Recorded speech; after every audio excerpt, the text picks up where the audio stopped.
19. 늑대별. 어디까지 가야 하는지 짐작도 가지 않을 때는 본래 길이 더 멀게 느껴지는 법이다. 아무도 내게 내가 가는 곳이 어딘지 가르쳐주지 않았다. 할아버지는 모르셨을 것이고, 앞좌석의 등받이가 높아서 앞을 바라보지 못하는 나는 창 쪽에 앉아 바깥 경치를 구경했다. 집들과 나무들이 스쳐 지나가더니 버스가 개척촌을 빠져나가자 보이는 거라곤 나무들 뿐이었다. 하지만 날이 어두워지는 바람에 그마저도 보이지 않게 되었다. 나는 이번에는 통로 쪽 자리에 앉아 버스 안을 이리저리 둘러보았다. 버스의 전조등의 앞쪽 도로가 훤히 비치는 게 보였다. 하지만 그것은 언제까지나 똑같은 풍경이었다. 버스는 어떤 마을 정류장에서 꽤 오래 멈춰 서 있었다. 하지만 나는 버스에서 내리거나 자리를 뜨지 않고 자리에 그대로 앉아 있었다. 버스 안에 있는 것이 훨씬 안전하게 느껴졌던 것이다. 버스가 마을을 빠져나오자 또다시 볼 것 하나 없는 똑같은 광경이 계속되었다. 나는 내 삼배자루를 무릎 사이에 끼고 앉아 있었다. 그 삼배자루가 할아버지와 할머니처럼 느껴졌다. 또 그 삼배자루에서는 블루보이의 냄새가 나는 것 같았다. 나는 어느 사이엔가 잠이 들었다. 운전사가 나를 깨웠다. 벌써 아침이었다. 창밖에서는 가는 비가 내리고 있었고 버스는 고아원 앞에 멈춰서 있었다.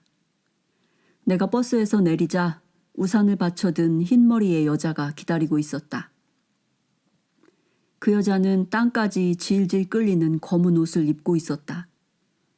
언뜻 보기에는 회색 옷을 입은 여자처럼 보였지만 가까이에서 보니 달랐다. 그 여자는 입도 뻥끗하지 않고 허리를 구부려 내 목에 걸린 꼬리표를 잡더니 적힌 걸 읽었다. 그녀가 고개를 끄덕이자 운전사는 버스 문을 닫고 떠났다. 그 여자는 그대로 우뚝 서서 잠시 인상을 찡그리더니 한숨을 쉬었다. 따라와라. 그 여자는 이렇게 말하고 앞장서서 천천히 철문 안으로 들어갔다. 나는 삼배자루를 어깨에 메고 뒤따라갔다. 우리는 양쪽으로 커다란 느릅나무가 서 있는 문을 지나갔다. 우리가 지나갈 때 그 느릅나무들이 수군대며 이야기를 걸어왔다. 그 여자는 전혀 눈치채지 못하는 것 같았지만 나는 알 수 있었다. 그 느릅나무들은 내 이야기를 들은 게 틀림없었다. 어떤 건물 앞에 이르자 그 여자가 멈춰섰다. 이제 목사님을 만나게 될 거야. 울거나 하지 말고 얌전히 있어야 돼. 예의 바르게 행동하고. 말은 해도 괜찮지만 질문을 받았을 때만이야. 알아들었지? 나는 고개를 끄덕였다. 그 여자를 따라 어두운 복도를 지나 어떤 방 안으로 들어갔다. 목사는 책상에 앉아 있었다. 그는 우리가 들어가도 얼굴을 들지 않았다. 그 여자는 책상을 정면으로 바라보는 딱딱한 의자에 나를 앉히고는 발끝걸음으로 방에서 나갔다. 나는 삼배자루를 무릎 사이에 놓았다.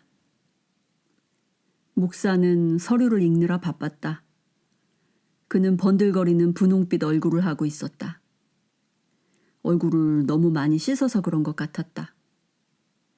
귀 언저리에 남아있는 약간을 빼고 나면 그의 머리엔 이렇다 할 만한 머리카락이 없었다. 벽에는 시계가 걸려 있었다. 나는 시각을 읽었지만 소리내어 말하진 않았다. 목사가 앉은 뒤쪽 유리 창문 아래로 빗방울이 굴러 떨어지는 모습이 보였다. 갑자기 그가 얼굴을 들었다. 다리 흔들지 마! 몹시 엄한 말투였다. 나는 시키는 대로 했다. 목사는 서류 몇 장을 더 훑어보고 나더니 서류를 책상 위에 내려놓고 연필을 집어들었다. 연필은 그의 손가락 끝에서 빙빙 돌기 시작했다. 그는 책상 위에다 팔꿈치를 대고 내 쪽으로 몸을 기울였다. 내가 작아서 잘 보이지 않았기 때문일 것이다. 요즘은 심한 불경기야. 그는 자기 개인의 처지가 심한 불경기이기라도 한 것처럼 눈살을 찌푸렸다. 주 정부에서는 이런 일들에 예산을 대주지 않아. 그런데도 우리 교단에서는 너를 여기에 받아들이기로 했다. 아마 그러지 않는 편이 더 나았겠지만 어쨌든 우린 널 받아들이기로 했다. 나 역시 그러지 않는 편이 좋았을 텐데 나는 이 모든 일들을 이렇게 엉망진창으로 만들어 놓은 그 교단 때문에 기분이 나빠지기 시작했다. 그러나 나는 아무 말 없이 앉아 있었다. 그가 나한테 묻지 않았기 때문이다. 그는 다시 손가락 사이에 연필을 끼워 빙빙 돌렸다. 그 연필은 심이 뾰족한 걸로 보아 절약하는 방법으로 깎지 않은 걸 알 수 있었다. 나는 그가 겉보기보다는 마음을 허술히 하는 사람일지 모른다고 생각했다. 그가 다시 말을 시작했다. 이곳에는 네가 다닐 수 있는 학교가 있어.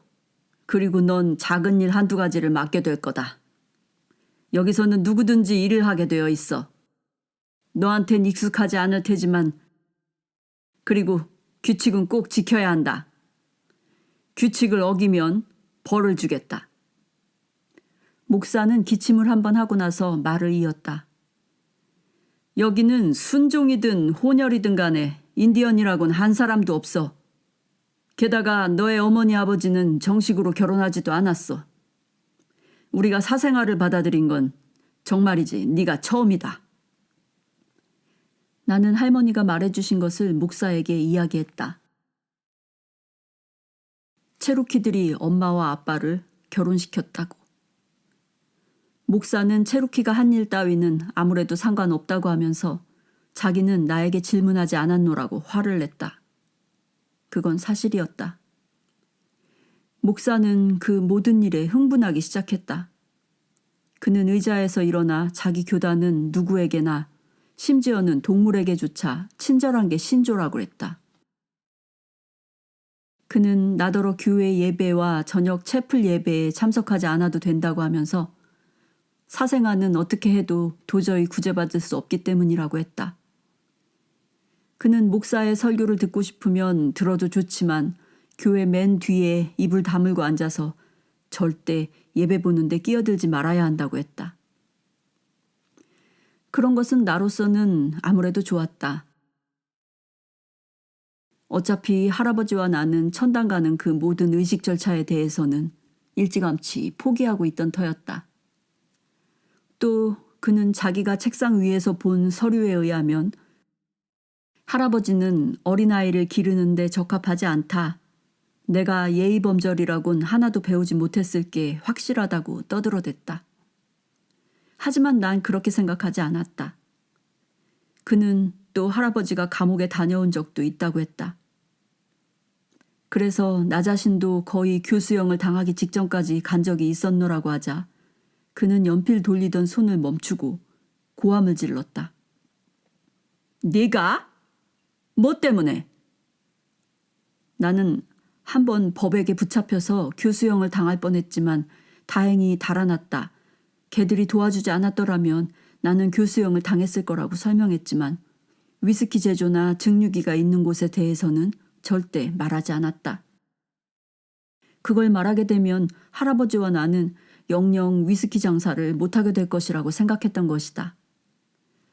목사는 의자로 돌아가 양손으로 얼굴을 감쌌다. 마치 울고 있는 것처럼 보였다. 이런 끔찍한 일이 있으리라는 건 진작에 알고 있었지. 아무렴. 그는 두세 번 이렇게 중얼거렸다. 나로서는 끔찍한 일이 무엇인지 알 수가 없었다. 목사가 하도 오랫동안 양손으로 얼굴을 감싼 채 머리를 계속 흔들어댔기 때문에 나는 그가 울고 있는 줄 알았다. 그래서 그 모든 일에 대해서 나도 그만큼이나 기분이 안 좋아지기 시작했고 교수형 당할 뻔한 얘기를 꺼낸 것이 미안했다. 우리는 한동안 이런 모양으로 앉아 있었다. 나는 그에게 울지 말라고 하면서 어쨌든 나는 눈꼽만치도 다치지 않았으며 그 일에 대해 그 사람들을 원망해 본 적도 없다. 다만 그 와중에서 링거가 죽었는데 그건 내 잘못이라고 했다. 목사가 머리를 들더니 이렇게 외쳤다. 입 닥쳐! 너에게 묻지 않았어! 그건 그랬다. 그는 서류들을 움켜쥐었다. 우린 두고 보겠다. 애도 써보겠고. 그래봤자 네 녀석은 소년원행이 되겠지만. 목사가 책상 위에 작은 종을 올리자 예의 그 여자가 순식간에 방 안으로 뛰쳐들어왔다.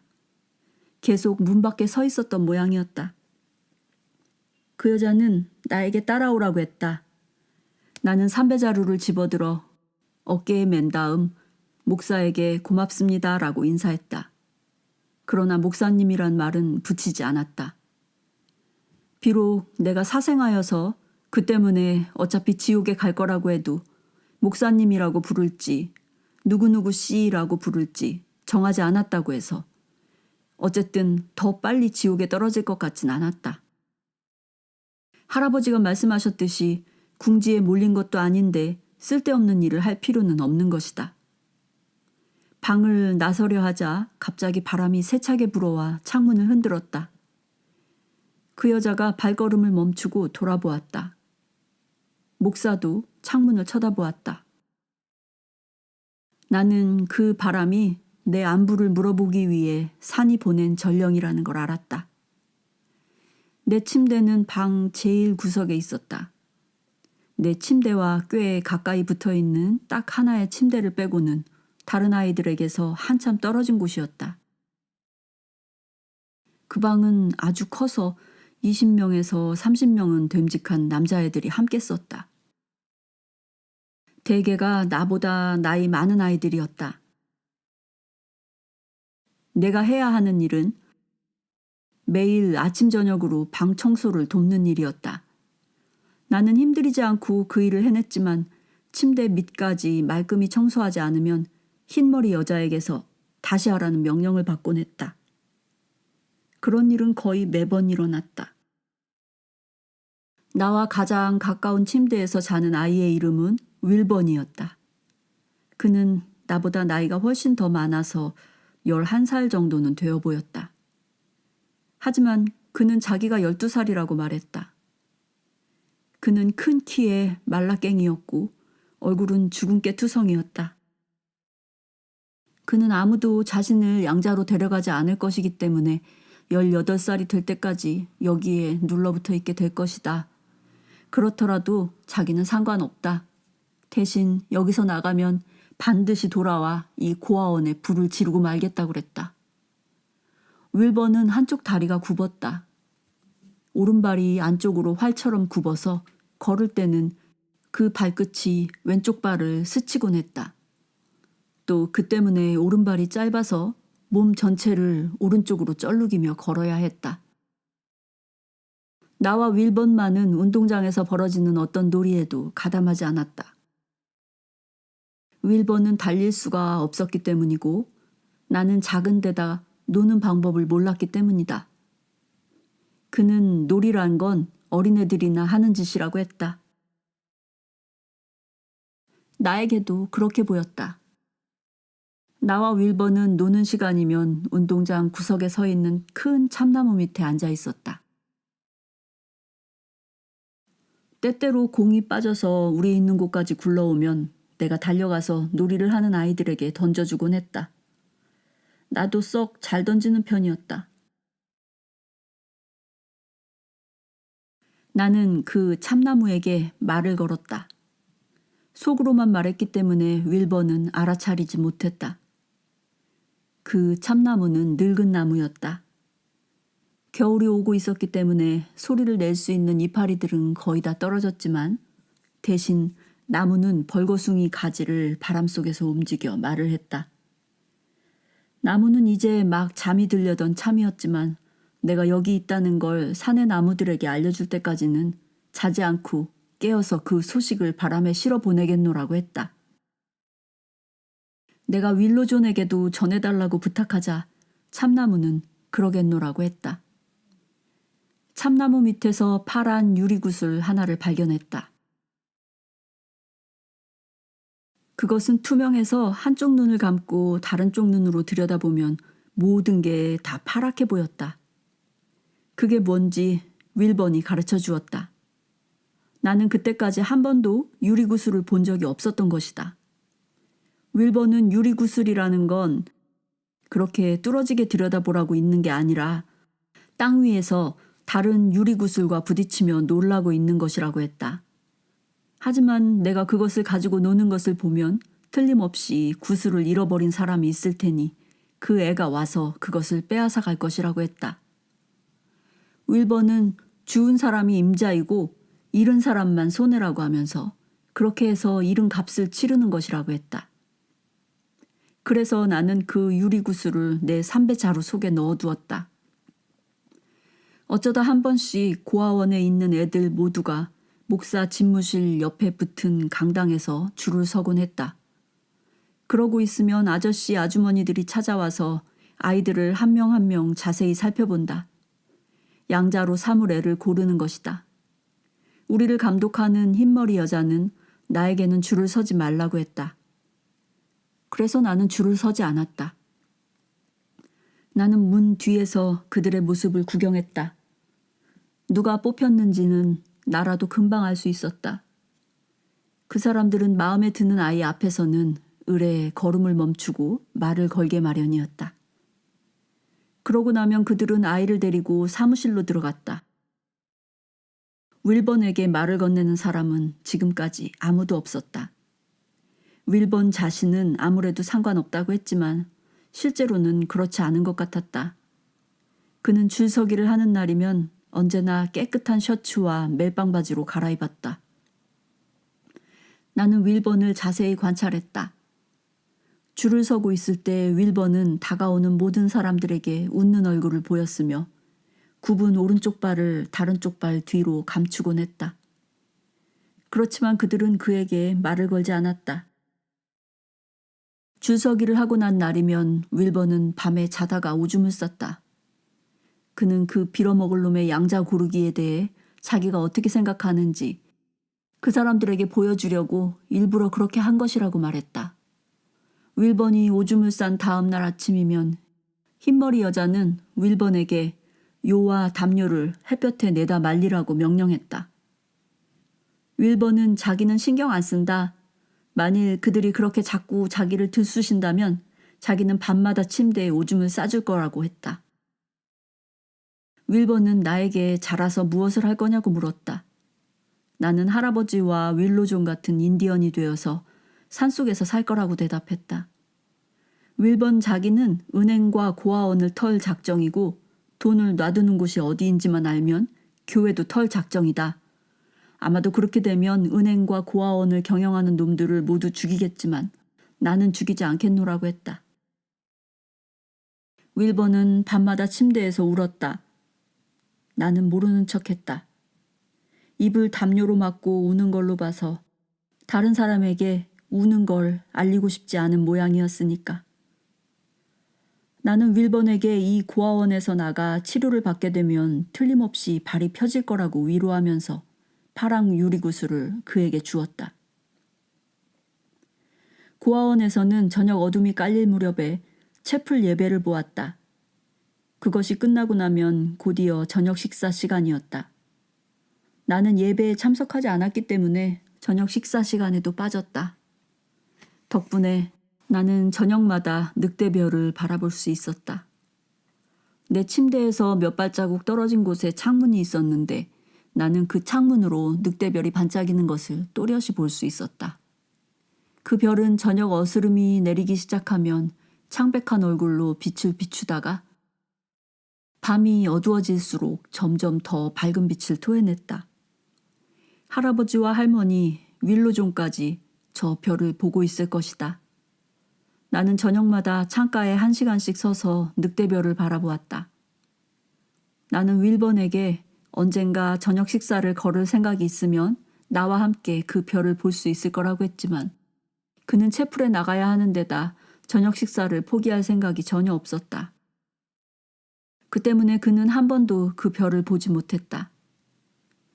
처음 그 별을 바라보기 시작했을 때는 그 별을 보며 떠올릴 일들을 낮 동안에 미리 생각해 두려고 애썼다. 하지만 나는 얼마 안 가 그럴 필요가 없다는 걸 깨달았다. 그저 쳐다보는 것만으로도 충분했다. 그러면 할아버지가 나에게 추억들을 보내주셨다. 할아버지와 나는 아침의 탄생을 지켜보면서 산꼭대기에 앉아 있다. 햇빛을 받은 얼음이 찬란한 빛을 뿜으며 반짝거리고 할아버지의 목소리가 똑똑히 들린다. 산이 깨어나고 있어. 그러면 나는 그 창가에 서서 이렇게 대답한다. 네, 할아버지, 산이 깨어나고 있어요. 또 할아버지와 나는 늑대별을 보면서 여우몰이를 하던 그날로 되돌아가기도 했다. 블루보이와 리틀레드, 늘딸이 리핏과 모드까지 모두 따라 나섰다. 우리는 리핏 때문에 배가 아파 견딜 수 없을 지경이 될 때까지 실컷 웃었다. 할머니는 약초뿌리 캐던 때와 도토리 가루 속에 설탕을 쏟던 때의 추억을 보내주셨다. 또 할아버지와 내가 옥수수밭에서 네 발로 엎드려 쌤에게 노새울음으로 울어 보이던 모습을 보시고 어이없어 하시던 때의 추억도 보내주셨다. 할머니는 내 비밀 장소가 어떻게 되었는지도 똑똑히 보여주셨다. 갈색과 노랑, 빨강의 이파리들이 땅 위 가득 떨어져 산을 뒤덮고 있었다. 새빨간 온나무가 활활 타는 횃불고리처럼 그곳을 둘러싸고 있어서 나 이외에 누구도 발을 들여놓을 수 없게 지키고 있었다. 윌로존은 높은 산에 사는 사슴들의 모습을 보내주었다. 윌로존과 나는 내가 그분 주머니에 개구리를 넣어두었던 때를 떠올리며 함께 웃었다. 그런데 윌로존이 보내준 영상은 갈수록 흐릿해졌다. 그분이 다른 무슨 일에 마음을 빼앗기고 있기 때문이었다. 윌로존은 몹시 화가 나 계셨다. 나는 날마다 해와 구름의 모습을 주의 깊게 관찰했다. 하늘이 흐려 있으면 밤이 되어도 늑대별을 볼 수 없다. 그럴 때면 나는 창가에 서서 바람소리에 귀를 기울였다. 그들은 나를 1학년 반에 넣었다.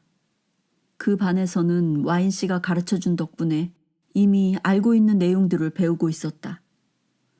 덩치 큰 여자가 수업을 끌어갔다. 그 여자는 무척 사무적이어서 눈꽃만치의 어리석은 행동도 용서하려 하지 않았다. 한 번은 그 여자가 사진 한 장을 들어 보였다. 사슴 2마리가 시냇물을 건너는 모습이 찍혀 있었다.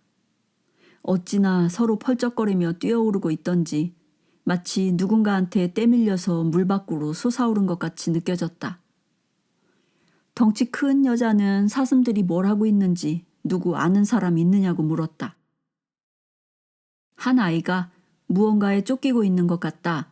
아마 사냥꾼이 아니겠느냐고 했다. 그러자 또 다른 아이 하나가 사슴은 물을 싫어하기 때문에 서둘러 빨리 건너려는 중이라고 말했다. 그 여자는 뒤에 말한 아이의 설명이 맞다고 했다. 내가 손을 들었다. 나는 숫사슴이 암사슴의 엉덩이 위로 뛰어오른 걸 보면 그들이 짝짓기 하는 중인 게 틀림없다.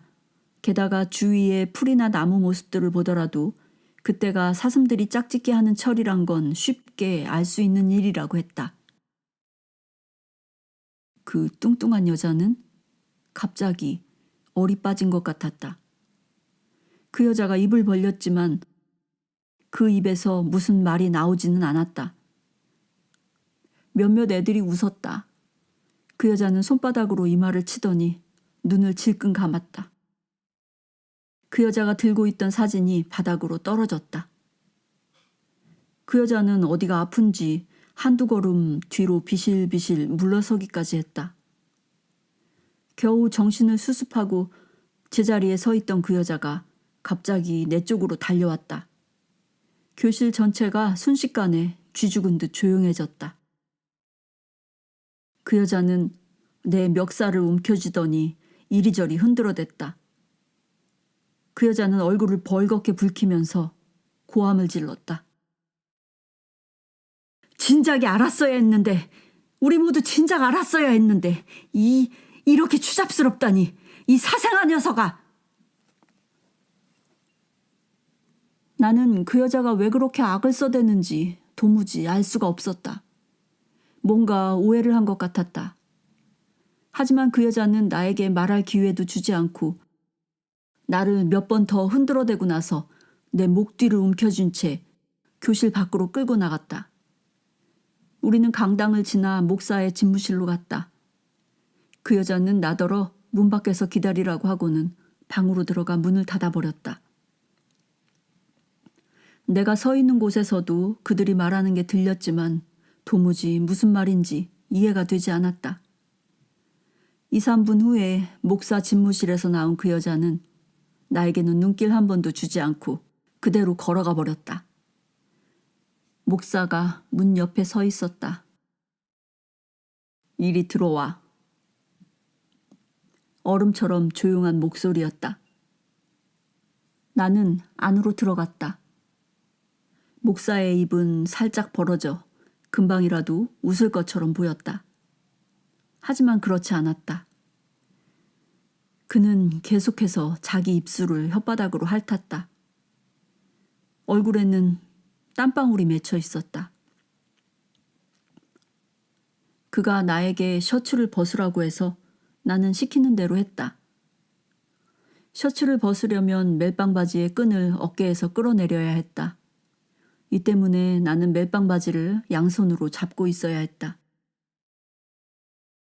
목사가 책상 뒤에서 굵직한 막대기 하나를 집어들었다. 너는 악의 씨를 받아서 태어났어. 그러니 애초에 너한테 회개 같은 게 통할 리 없다는 건 알고 있어. 그렇지만 주님의 은총으로 너의 사악함이 다른 기독교도들을 물들이지 못하도록 가르쳐 줄 순 있지. 회개하진 못하겠지만 울게 만들 수는 있지. 그는 그 굴다란 막대기로 내 등을 내리쳤다. 처음에는 몹시 아팠지만 그래도 울진 않았다. 할머니가 예전에 가르쳐 주신 적이 있다. 내가 발톱을 뽑아야 했을 때 인디언이 고통을 참는 방법을. 인디언들은 몸의 마음을 잠재우고 대신 몸 바깥으로 빠져나간 영혼의 마음으로 고통을 느끼지 않고 고통을 바라본다. 몸의 고통을 느끼는 것은 육체의 마음뿐이고 영혼의 마음은 영혼의 고통만을 느낀다. 그래서 나는 매를 맞으면서 몸의 마음을 잠재웠다. 짝짝 소리내며 내 등을 후려치던 막대기는 결국 부러지고 말았다. 목사는 다른 막대기를 또 가져왔다. 그는 심하게 헐떡이고 있었다. 악이란 본래 끈질긴 거지. 하지만 주님의 은총으로 정의가 이길 것이다. 그는 말하는 동안에도 숨을 헐떡였다. 그가 다시 막대기를 휘둘렀다. 얼마 안 가 나는 바닥에 쓰러지고 말았다. 좀 비틀거리긴 했지만 다시 일어설 순 있었다. 이전에 할아버지는 자기 두 발로 설 수 있는 한 별일 없을 거라고 말씀하신 적이 있다. 바닥이 약간 기울어져 보였지만 그것도 금방 괜찮아졌다. 목사는 거의 숨이 멎을 지경이었다. 나에게 셔츠를 다시 입으라고 했다. 나는 시키는 대로 했다.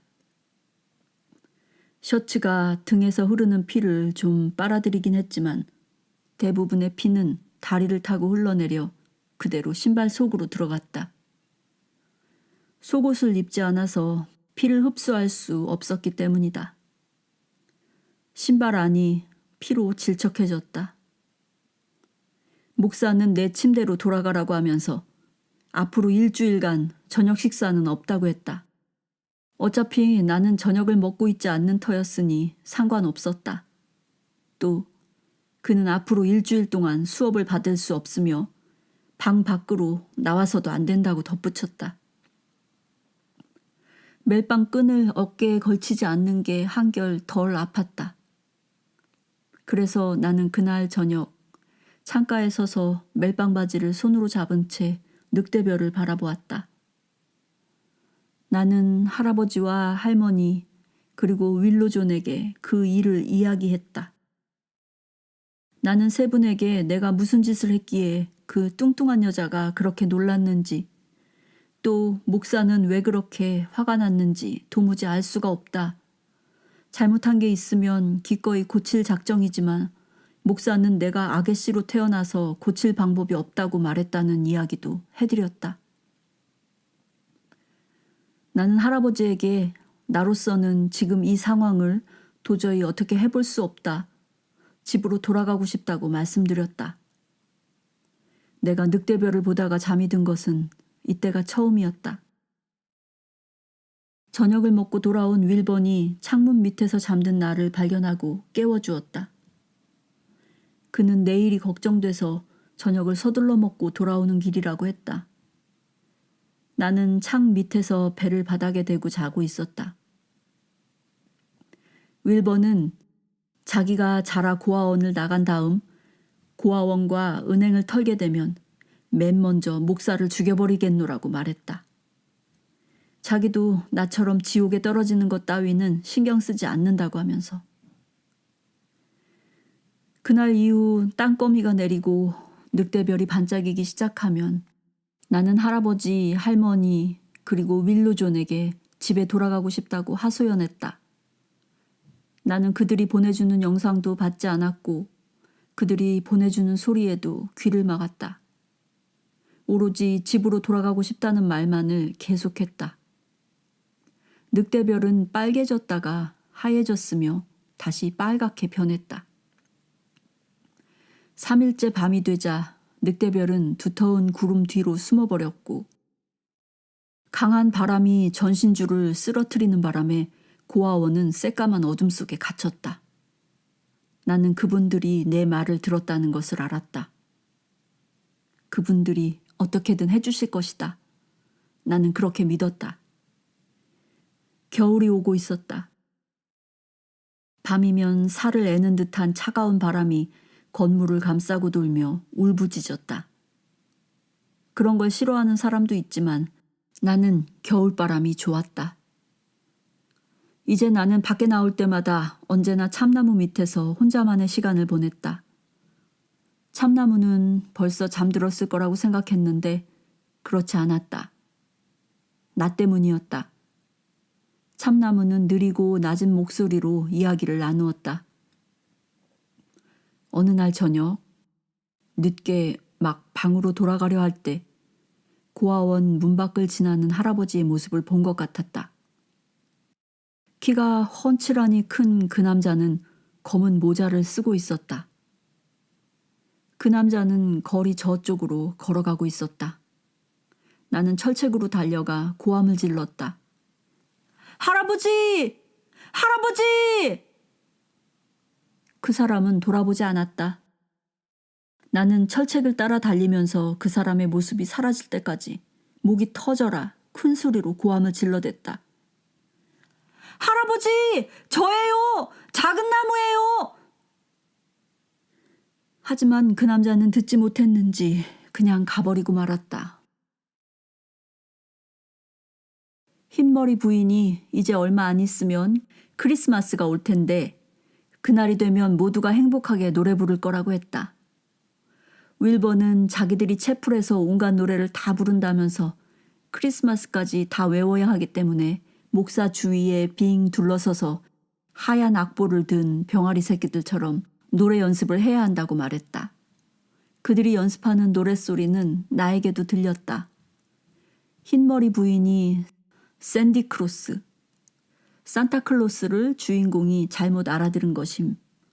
샌디크로스가 오고 있다고 하자 윌버는 똥 같은 수작이라고 중얼거렸다. 어느 날 두 남자가 나무를 가져왔다. 둘 다 정치가 같은 양복 차림이었다. 그들은 기분이 좋은지 몇 번이나 큰 소리로 웃었다. 자, 얘들아, 우리가 뭘 가져왔는지 보렴. 멋있지 않니? 멋있지 않아? 이제 너희들도 크리스마스 트리를 갖게 된 거야. 흰머리 여자는 정말로 멋있다고 말한 다음 그렇게 좋은 나무를 줘서 정말 고맙다는 인사를 드리라고 아이들을 재촉했다. 모두들 소리를 합쳐 정치가들에게 인사했다. 하지만 나는 잠자코 있었다. 멀쩡한 나무를 자를 이유가 도대체 어디에 있단 말인가. 숫소나무인 그 나무는 뿌리가 잘린 채 서서히 죽어가고 있었다. 그 정치가들은 손목시계를 들여다보더니 이제 돌아가 봐야 한다면서 모두들 행복하기를 바란다고 했다. 또 그들은 모두들 빨간 색종이를 받아서 나무에 뿌려보는 게 어떻겠냐고 제안했다. 나와 윌번을 뺀 모두가 시키는 대로 했다. 정치가들은 메리 크리스마스를 크게 외치면서 문 밖으로 나갔다. 넓은 방에 남은 우리들은 한동안 나무를 바라보며 서 있었다. 흰머리 부인이 내일은 크리스마스 이브니까 샌디크로스가 점심때쯤에 선물을 갖고 올 거라고 하자 윌번은 샌디크로스가 이브날 낮에 오는 건 우습지 않느냐고 물었다. 흰머리 여자가 얼굴을 찡그렸다. 좋아, 윌번. 너는 해마다 같은 말을 하는군. 이제 너도 샌디크로스가 가야 할 곳이 많다는 건 잘 알겠지? 그리고 샌디크로스의 심부름꾼들도 이브날 저녁에는 집에서 가족과 지낼 권리가 있다는 것도 알고 있겠지? 시간이야 어찌되었든 일부러 찾아와서 크리스마스 선물을 나눠주는 것만으로도 고맙게 생각해야지. 헛소리하고 있네. 윌번은 투덜거렸다. 과연 다음날 점심때가 되자 4-5대의 차들이 몰려와 건물 앞에 멈췄다. 차에서 내리는 신사숙녀분들의 팔에는 한아름씩 되는 꾸러미들이 안겨 있었다. 또 그들은 모두 하나같이 우스꽝스러운 작은 모자를 쓰고 있었으며 그중 몇몇은 작은 종을 손에 쥐고 있었다. 강당으로 들어서자 그들은 종을 흔들어대면서 고함을 질렀다. 메리 크리스마스! 메리 크리스마스! 그들은 이 말을 몇 번이나 반복해서 외쳤다. 그들은 자신들을 샌디크로스의 심부름꾼들이라고 했다. 샌디크로스는 맨 나중에 왔다. 그는 빨간 옷을 입고 있었는데 배 안에 베개를 잔뜩 쑤셔 넣어 벨트 있는 곳이 불룩하니 솟아 있었다. 와인씨 수염과 달리 턱 수염도 가짜여서 턱 밑에서 끈으로 붙들어 매여 있었다. 말을 할 때도 그 수염은 움직이지 않았다. 허허허! 샌디크로스는 큰 소리로 이 소리만을 계속했다. 한 여자가 나에게 오렌지 하나를 주었다. 나는 고맙다고 인사했다. 그런데 그 여자는 가지 않고 내 옆에 그대로 선 채 이렇게 말했다. 얘야, 이렇게 맛있는 오렌지를 먹지 않을 거니? 할 수 없이 나는 그 여자가 보는 앞에서 먹기 시작했다. 맛이 좋았다. 나는 맛있는 오렌지라고 하면서 다시 한번 고맙다고 인사했다. 그러자 그 여자가 하나 더 먹겠느냐고 물었다. 내가 그렇다고 하자 그 여자는 어디론가 사라졌다. 하지만 그 여자는 2번 다시 돌아오지 않았다. 윌번은 사과를 받았다. 와인씨가 언제나 주머니에 넣어둔 채 잊어버리곤 하던 사과보다는 훨씬 작았다. 나는 오렌지를 좀 남겨두었으면 좋았을 거라고 후회했다. 그 여자가 먹으라고 그렇게 몰아치지만 않았더라도 그냥 갖고 있었을 것이다. 그랬더라면 윌번의 사과와 바꿔 먹을 수 있었을 텐데 나는 사과를 아주 좋아하니까 말이다. 여자들이 손에 들고 있던 종을 울리면서 소리를 질러대기 시작했다. 이제 샌디크로스가 선물을 나눠주신답니다. 자, 둥그렇게 모여요. 샌디크로스가 여러분들에게 선물을 하나씩 주실 거예요. 우리는 모두들 샌디크로스를 둘러싸고 둥그렇게 모였다. 샌디크로스가 이름을 부르면 그 아이는 앞으로 나가서 선물을 받았다. 선물을 받고 나서는 얌전하게 서서 샌디크로스가 머리를 쓰다듬어 주기를 기다렸다가 고맙다는 인사를 하고 난 뒤 원래 자리로 돌아가면 된다. 그러고 나면 여자들 중 한 명은 선물 받은 아이에게 달려가 큰 소리로 이렇게 재촉한다. 선물을 풀어보렴. 그렇게 멋진 선물을 풀어보지 않을 거니? 넓은 강당 안은 갈수록 혼란스러워졌다. 나눠준 선물의 수가 많아짐에 따라 여자들도 점점 더 부산하게 방 안 이쪽 저쪽을 누비고 다니면서 떠들어댔으니 말이다. 나도 선물을 받고 샌디크로스에게 인사했다. 그는 내 머리를 쓰다듬으며 허허허라는 말만 했다. 금세 한 여자가 쫓아와 어서 선물을 풀어보라고 재촉했다. 서둘러 풀어보려 했지만 잘 되지 않았다. 나는 겨우겨우 포장지를 뜯어내는데 성공했다. 그건 동물 그림이 그려진 두꺼운 마분지 상자였다. 윌버는 그게 사자 그림이라고 가르쳐 주었다. 상자에는 작은 구멍이 뚫려 있었다. 그 구멍에 끼워진 끈을 당기면 사자 울음소리가 들릴 거라고 윌번이 말했다. 그런데 끈이 끊어져 있었다. 나는 상자 안쪽에서 매듭을 묶어 고쳤다.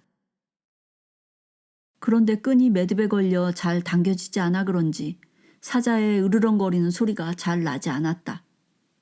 나는 윌번에게 개구리 우는 소리처럼 들린다고 말했다. 윌번이 받은 건 물총이었다.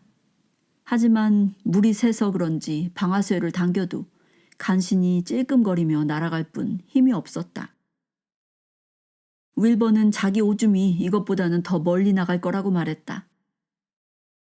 나는 윌번에게 미국 풍나무즙이 조금만 있어도 물이 새는 곳을 때울 수 있을 거라고 말했지만 이 근처 어디에 미국 풍나무가 있는지 알 길이 막막했다.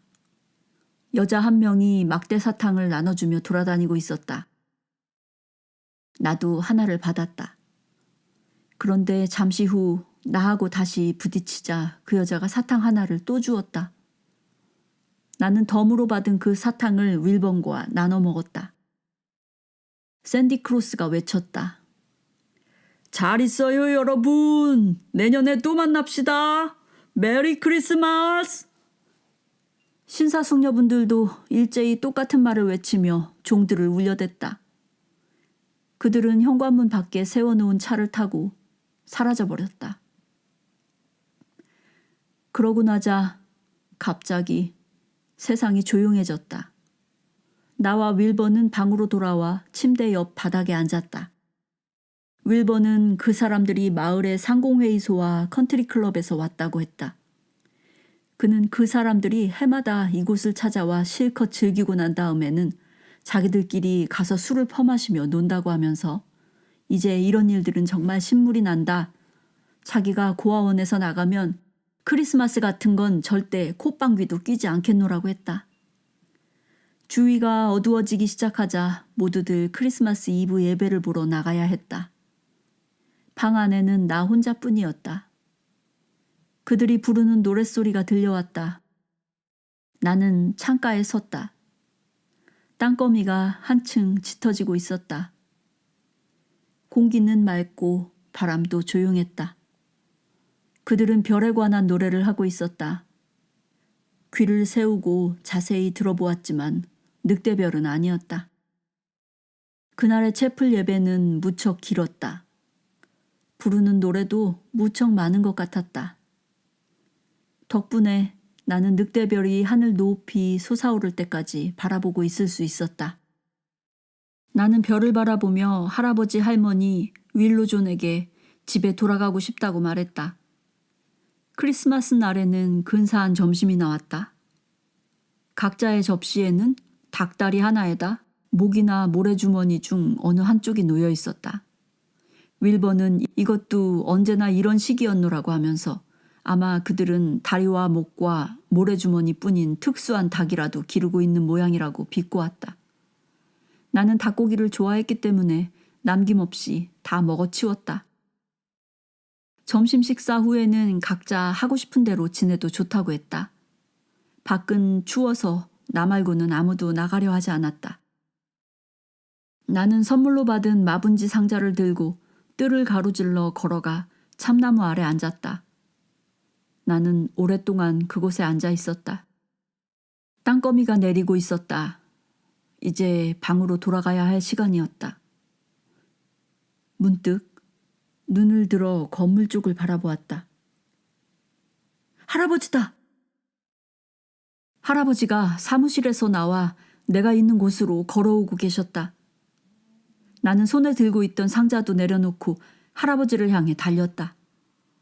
나는 온 힘을 다해 달려 팔을 벌린 채 무릎을 꿇고 계신 할아버지의 가슴 속으로 뛰어들었다.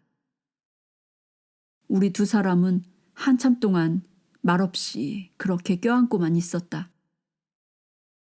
날이 어두워지고 있어서 큰 모자 그늘 속에 가려진 할아버지의 얼굴을 볼 수 없었다. 할아버지는 내가 잘 지내는지 알아보려고 왔지만 이제 집으로 돌아가야 한다고 하시면서 할머니는 같이 오지 못하셨노라고 말씀하셨다. 나도 같이 가고 싶었다. 다른 어느 때보다 더 강렬하게 그러고 싶었다. 하지만 그렇게 말하면 할아버지가 걱정하실까봐 겁이 났다. 그래서 나는 집에 가고 싶다는 말이 목까지 올라오는 걸 간신히 삼키고 나서 할아버지와 함께 문으로 걸어갔다. 할아버지는 거기서 다시 한번 나를 끌어안으시더니 일어나서 가버리셨다. 할아버지는 천천히 걸으셨다. 나는 잠시 그곳에 서서 할아버지가 어둠 속으로 사라지는 모습을 지켜보고 있었다. 그러자 그때 할아버지가 버스 정류장을 잘 찾아낼 수 있을지 모르겠다는 생각이 떠올랐다.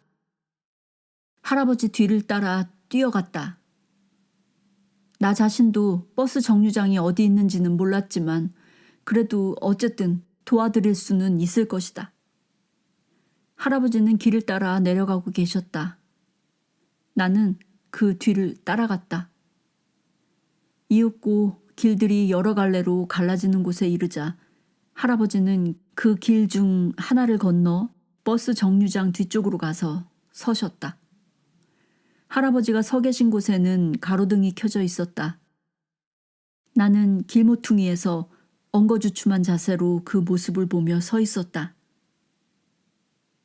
크리스마스 탓인지 정류장 안에는 아무도 없었다. 정류장 안은 쥐죽은 듯이 조용했다. 드디어 마음을 정한 내가 소리를 질렀다. 할아버지! 제가 행선지를 읽어드릴게요! 할아버지는 조금도 놀라신 것 같지 않았다. 할아버지는 나더러 그곳으로 건너오라고 손짓을 하셨다. 나는 할아버지 있는 곳으로 달려갔다. 우리는 정류장 뒤편에 서서 버스 안내판을 보았지만 나로서는 어느 버스가 어디로 간다는 건지 도무지 알 수가 없었다. 얼마 후 할아버지가 타야 할 버스가 어느 것인지 알려주는 방송이 나왔다. 나는 할아버지를 따라 그 버스가 있는 곳까지 갔다. 버스 문은 열려 있었다. 우리는 거기에 잠시 서 있었다. 할아버지는 딴 곳을 바라보고 계셨다. 나는 할아버지의 바지가랑이를 잡아당겼다. 엄마의 장례식 때처럼 할아버지의 다리를 꽉 붙들고 늘어지진 않았지만 그 간절한 심정은 그때와 조금도 다르지 않았다. 할아버지가 나를 내려다보셨다. 할아버지, 나 집에 가고 싶어요. 할아버지는 한참 동안 나를 쳐다보시더니 이윽고 팔을 뻗어 나를 번쩍 안아 올리셨다. 할아버지는 버스의 제일 윗 발판에다 나를 내려놓으시더니 당신도 버스에 올라타셨다.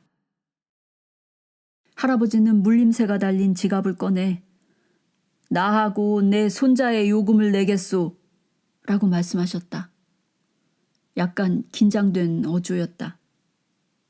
운전사가 할아버지를 흘낏 쳐다보았지만 웃지는 않았다. 우리는 버스 뒤쪽으로 걸어갔다. 나는 운전사가 한시 바삐 문을 닫기를 초조하게 기다리고 있었다. 드디어 버스의 문이 닫히고 버스는 정류장을 뒤로 한 채 출발했다. 할아버지가 나를 안아서 무릎에 앉히셨다. 나는 할아버지 가슴에 머리를 기댔지만 자진 않았다. 창밖을 보니 성에가 끼어 있었다. 버스 뒤편에는 옹기라곤 하나도 없었지만 그런 건 아무 문제도 아니었다. 할아버지와 함께 집으로 돌아가고 있는 이 상황에서 그런 건 정말이지 아무 문제도 아니었다. 보라, 굽이치면서 높이 솟아오른 저 산들을. 붉은 태양이 산등성이 위로 떠올라 아침을 탄생시키면 하얀 안개 시트는 그녀의 무릎을 휘감고 그녀의 손가락인 나무들을 스쳐가는 바람은 하늘에다 대고 그녀의 등을 긁어주네. 보라, 구름들이 그녀의 엉덩이를 부드럽게 쓰다듬는 모습을. 나뭇가지들 사이에서는 한숨 같은 속삭임이 들리고 그녀의 자궁 깊숙한 곳에서는 생명이 웅성이는 소리 들리네. 그녀의 따뜻한 체온과 달콤한 숨결, 그리고 짝짓기의 그 천둥 같은 리듬이 느껴지네. 그녀의 배 안 깊숙한 곳에서 고동치는 수맥들은 생명을 빨아들이는 나무 뿌리들의 젖줄이 되어주고 그녀의 가슴을 타고 흐르는 물줄기들을 이루어준다네.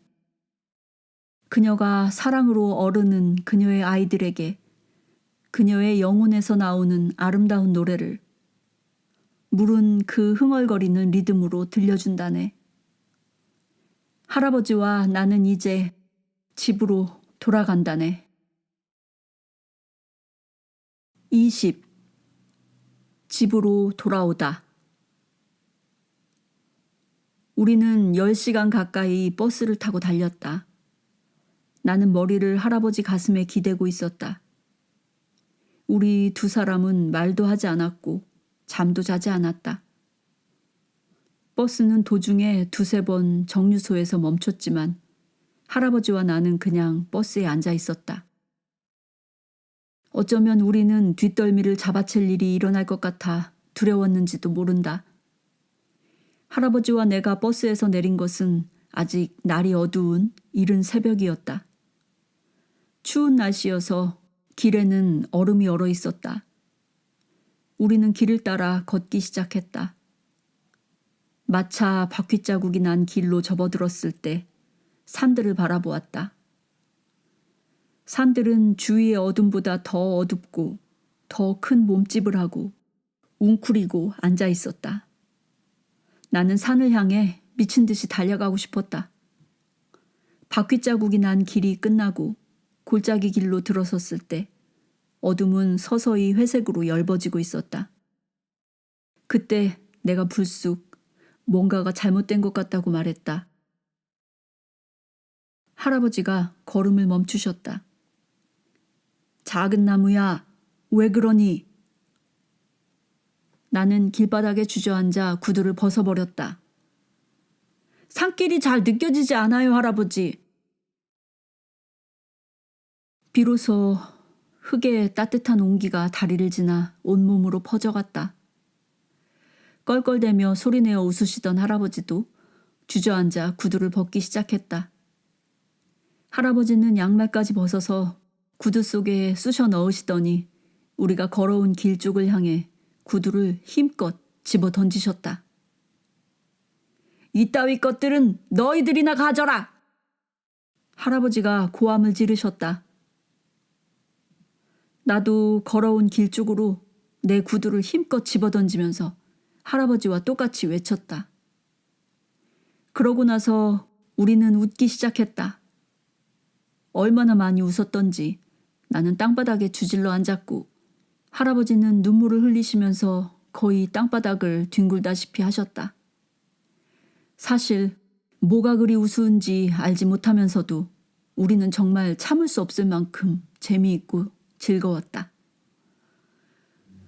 내가 이런 모습을 남들이 보면 위스키에 취했다고 생각할 거라고 하자 할아버지 생각에도 그럴 것 같다고 하셨다. 하지만 어떻게 보면 우린 진짜로 취해 있었던 건지도 모른다.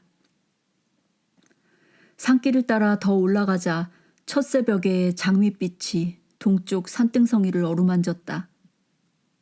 공기는 따뜻했다. 소나무 가지들이 길 위로 낮게 드리워져 내 얼굴을 건드리기도 하고 머리를 쓰다듬어 보기도 했다. 할아버지는 소나무들이 진짜 나인지 확인해 보고 싶어서 그러는 거라고 알려주셨다. 시냇물에 흘러가는 소리가 들렸다. 시냇물은 노래 부르고 있었다. 나는 물가로 뛰어내려가 양손을 짚고 물 위로 얼굴을 비췄다. 내 볼을 가볍게 두드리기도 하고 머리 위를 뛰어넘기도 하면서 물방울들이 나를 만졌다. 시냇물 흐르는 소리는 갈수록 커졌다.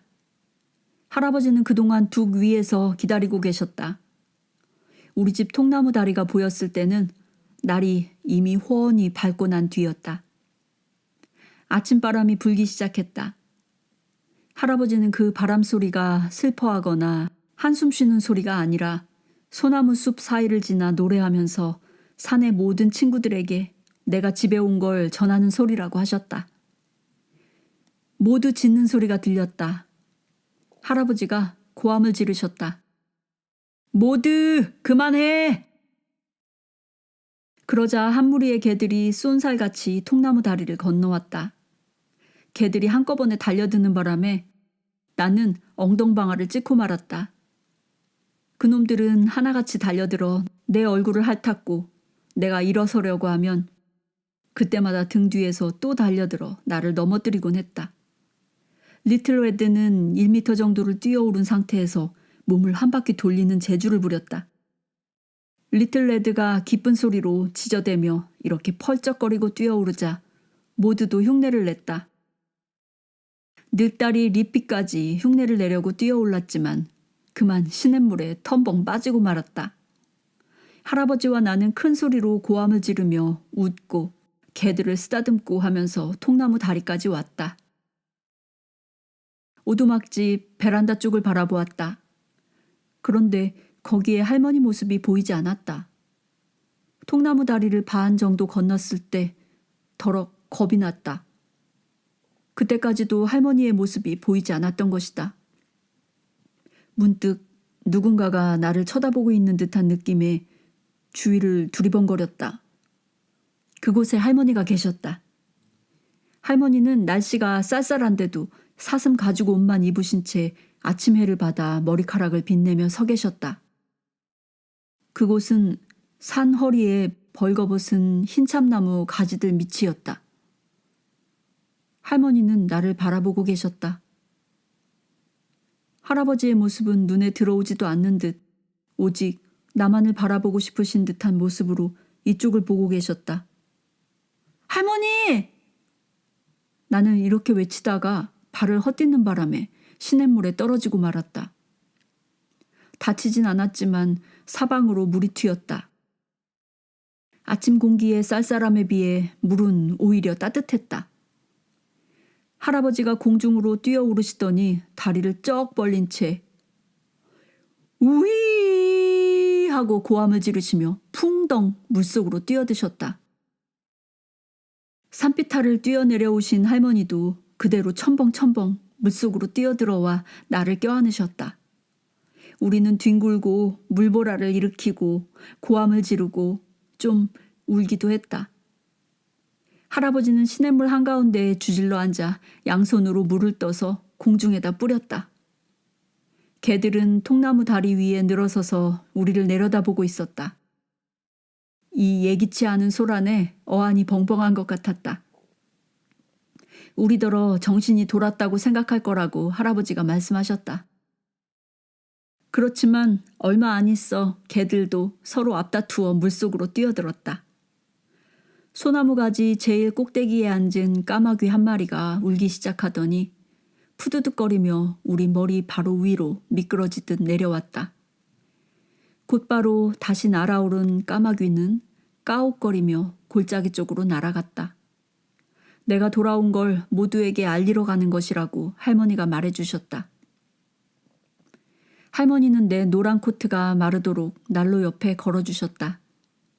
어제 저녁 할아버지가 고아원에 오셨을 때 나는 뜰에 나와 있느라고 그 코트를 입고 있었다. 나는 내 방에 가서 사슴 가죽 셔츠와 바지로 갈아입었다. 그리고 모카신도 신었다. 나는 오두막집 바깥으로 뛰어나가 골짜기 길을 올라갔다. 개들이 따라왔다. 뒤돌아보니 할아버지와 할머니는 뒤쪽 베란다에 서서 내 쪽을 바라보고 계셨다. 할아버지는 여전히 맨발인 채 할머니 허리에 팔을 두르고 계셨다. 나는 달렸다. 헛간 앞을 지날 때 샘 영감이 콧소리를 내며 내 뒤를 몇 발자국 따라왔다. 골짜기 길을 다 지나고 칼길로에서 하늘 협곡까지 나는 쉬지 않고 달렸다. 멈추고 싶지가 않았다.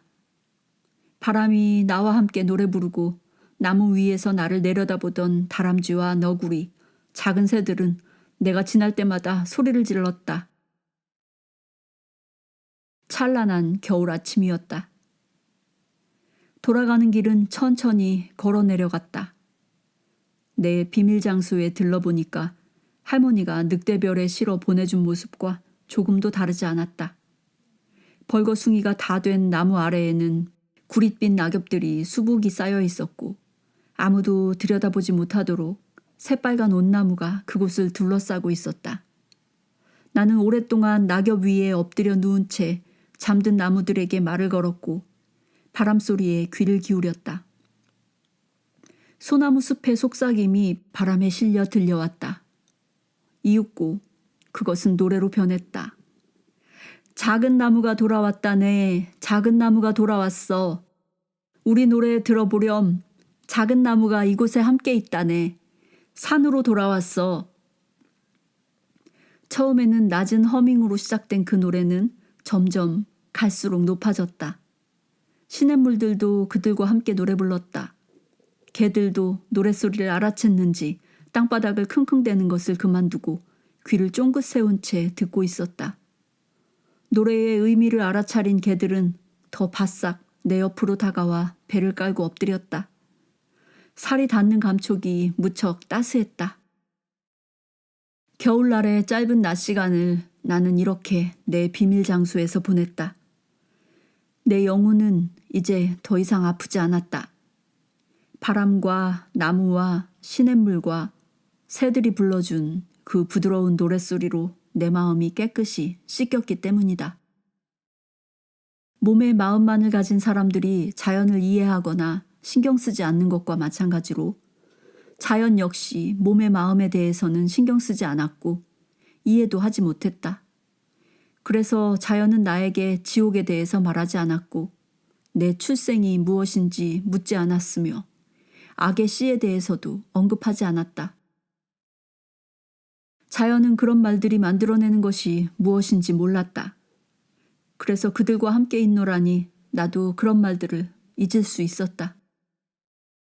내가 개들과 함께 골짜기 길로 내려오기 시작한 것은 태양이 산등성이 너머로 가라앉으면서 하늘 협곡 사이로 마지막 햇살을 비출 때였다. 저녁 어둠으로 하늘이 짙은 감색으로 물들었을 때 오두막집 뒷베란다에 앉아 계신 할머니와 할아버지의 모습이 보이기 시작했다. 두 분은 골짜기를 바라보며 내가 오기를 기다리고 계셨다. 내가 베란다 위로 올라가자 두 분은 몸을 웅크려 나를 껴안았다. 우리 셋은 하나가 되어 서로를 얼싸안았다. 우리에게는 말이 필요 없었다. 우리는 말없이도 느끼고 있었다. 내가 집에 와 있다는 사실을. 그날 밤 내가 셔츠를 벗었을 때 할머니가 매 맞은 상처를 보시고 어떻게 된 거냐고 물으셨다. 나는 두 분에게 그 일을 설명했지만 이제는 전혀 아프지 않다는 말씀도 드렸다. 할아버지는 대장 보안관에게 이야기해서 두 번 다시 나를 데려가지 못하게 하겠다고 말씀하셨다. 할아버지가 마음을 정하셨으니 반드시 그렇게 하실 것이다. 그러면 그들은 두 번 다시 오지 않을 것이다. 할아버지는 매맞은 이야기는 윌로존에게 하지 않는 편이 좋겠다고 하셨다. 나도 그러겠노라고 약속했다. 그날 밤 난로 옆에서 할아버지는 이런 이야기를 하셨다. 늑대별을 보면서 갈수록 불길한 예감이 들어가던 어느 날 저녁 무렵에 불쑥 윌로존이 찾아왔다.